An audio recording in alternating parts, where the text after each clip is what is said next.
show him how much the players have enjoyed having him as our head coach. Yeah, for me, it's just yeah, it's been great to see the players ultimately put some performances out there that reflects his coaching ability, and yeah, there's no mistaking we were under a lot of pressure, players and coaches, and through that period, believe it or not, Fozzie didn't panic, and neither did the players, and we could see a bit of light there. So yeah, it was a rocky period, as Guzzle said, but we're just reaping a few rewards now. So big challenge again. Hey Brodie, just on your sort of last game coming up for the All Blacks, and I'm sure you'll take time to reflect once this is done, but how special is it for you for this last game to be a World Cup final against the Springboks, another chance to go at Evan? Is it kind of the perfect farewell for you in a way?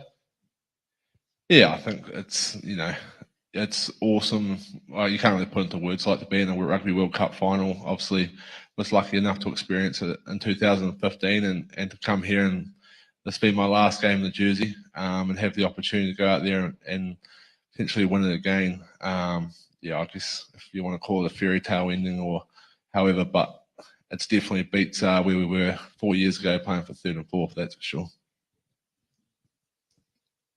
Geordie, Mark here. Hey, could you just talk to a bit of the balance, I guess, of excitement of the occasion, of the big occasion? You guys talk about walking towards the light and all those sort of things, versus, I guess, kind of being cool and clinical about it. You guys have built some great form since that loss to France, and obviously heading in all the right directions.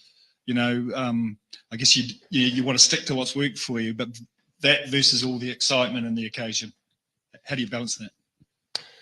It's a good question. It's a question I've been asking a few of the senior players. I haven't been to a World Cup final before, but I think like this week we've just been enjoying the week, enjoying each other's company, and understanding it's a fresh week, a new beast, new challenge, World Cup final, different conditions, different opposition, playing against the world champs, world #1 side, and it doesn't get any better than that. So I guess in a lot of ways we're just trying to enjoy it, walk towards a challenge. I know it sounds cliche, but yeah, we started the tournament pretty slowly and we've gained a wee bit of momentum, but that doesn't guarantee anything. We've said all along this World Cup, the best teams have been the best teams on the night. So it's going to be no different come Saturday. Brodie, South Africans often talk about playing for their country, for the near on 60 million there, and perhaps the difficulties the country faces there. For yourself and for the All Blacks, what do you think the All Blacks play for? Is it for the outgoing players? Is it the fans? What is it? Yeah, I think it's an array of things for everybody. I think, if you ask the South African team too, they probably want to make each other proud. I think we earn respect of our peers within the team by doing our actions and performing on the biggest moments. But make no mistake about it, like we're here representing New Zealand as well. Obviously, we don't quite have the population, but we've seen the support that's coming from home and across the social media channels, how excited people are, and had a lot of messages over the last couple of weeks. So we're here to represent the country, the jersey, ourselves as individuals, and the team. Brodie, one question. Obviously, it's a Rugby World Cup final. But can you describe us, as a New Zealander, what South Africa means to a rugby player in New Zealand? What is South Africa, or what the Springboks are for you? Thank you. Yeah, I think, personally, from the Springbok encounters I've had, it's like the ultimate challenge, whether we're up in the high veld of South Africa or they're down in New Zealand or here in a Rugby World Cup. We know, obviously, with their split too, that they want to come at the 4-pack and come up front and try and dominate, and we know it's always physical with South Africans. So, yeah, I think from my point of view, it is the greatest challenge that we have in Test rugby. Brodie, just down the front, Richie McCaw in camp today, and through a fair chunk of this tournament. Does it bring back shades of 2015? Also, what has he been able to add for you guys? Yeah, it's those boys have kind of been coming in since we assembled in Napier, and I think just having them around and having the conversations, like Geordie said, like a lot of the boys haven't been here, and having someone with that experience, and he's hugely respected within the team. So just having him here, and Conrad's been in, Tana Umanga's been in, DC's been around. Just having those boys come in and just watch, and they're also providing some feedback on what they're seeing, and adding value to the team, I think. Just a quick one for Geordie, playing with your brothers, a World Cup final. I'm sure it never gets old playing test matches with those other two, but what does it mean to play in a cup final with the family? Yeah, certainly it doesn't get any bigger for our family, and I mean, hopefully we'll have time to reflect afterwards and maybe look back on it in a few years' time, but it's such a cool time, and yeah, it's just for us, we just enjoy each other's company. It's you look around the huddle, we see a couple of brothers, and it's a pretty cool connection, and we're lucky to have a lot of our family over here supporting us this week, and so it's such a special week that we'll cherish. Geordie, you were responsible for one of the great defensive plays of this tournament on Ronan Kelleher in the quarterfinal when you broke Irish hearts.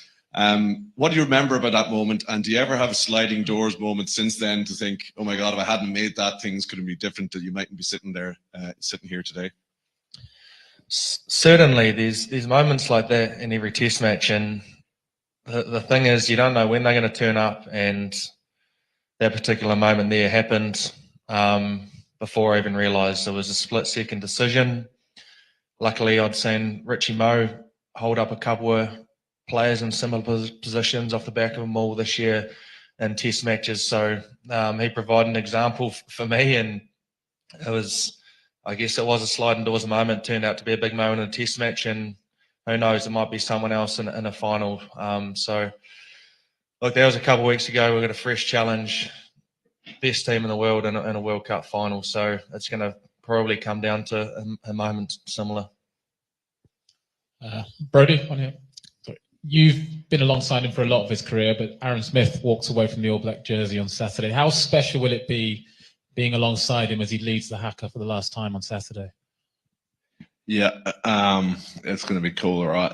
We played a lot of footy together. We debuted on the same night, and we're going to finish together. So, it's pretty cool. He's obviously a massive part of our group, and even last week when he scored that try, I said, "Geez, you've still got it, mate." So, it's special, and I know he's going to relish it. He loves leading the haka, so I hope he goes well, and the full pack gives him the platform that he deserves.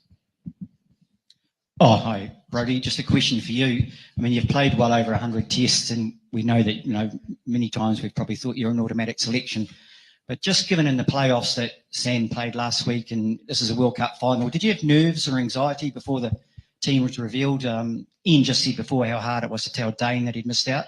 What was it like for you waiting to see when the 23 was going to be named? Not too dissimilar to most weeks, to be fair. Obviously, Sam and Scooter playing outstanding at the moment as well, and I think it's probably one part of this group that I learned from an early time. Whatever your role is within the squad, come team naming, then you get on and do it. And Colsey was a great example of that this week. I felt for him that he didn't get to play this week, so I can't. The selection's out of a player's control, so put my best foot forward and see what they name. Hello. Are you driven by a feeling of revenge after Twickenham before the start of the Rugby World Cup? To be honest, we haven't really referenced the game at Twickenham. We've understood this is a completely different assignment, a massive challenge, Springbok side of a 7-1 split in a World Cup final. So, we haven't fallen back on that week, and it's not going to be an emotional response as such. This is a completely different challenge for us. Good evening, Brodie. Good evening, Geordie. Brodie, for you, Does the fact that South Africa and New Zealand no longer play each other in Super Rugby make this game all the more special now, because there isn't that that domestic familiarity that often would lead to a subplot leading into a test match? The test match just stands alone now as the clash between South Africa and New Zealand.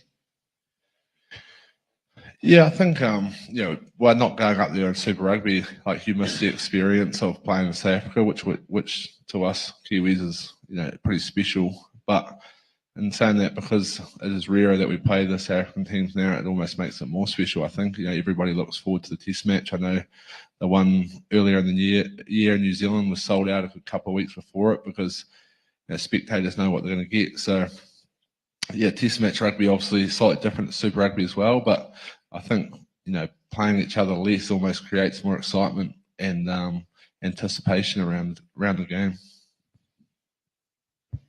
Thanks, team. I think we're done. Thank you very much for coming, everyone. That's us. Thank you.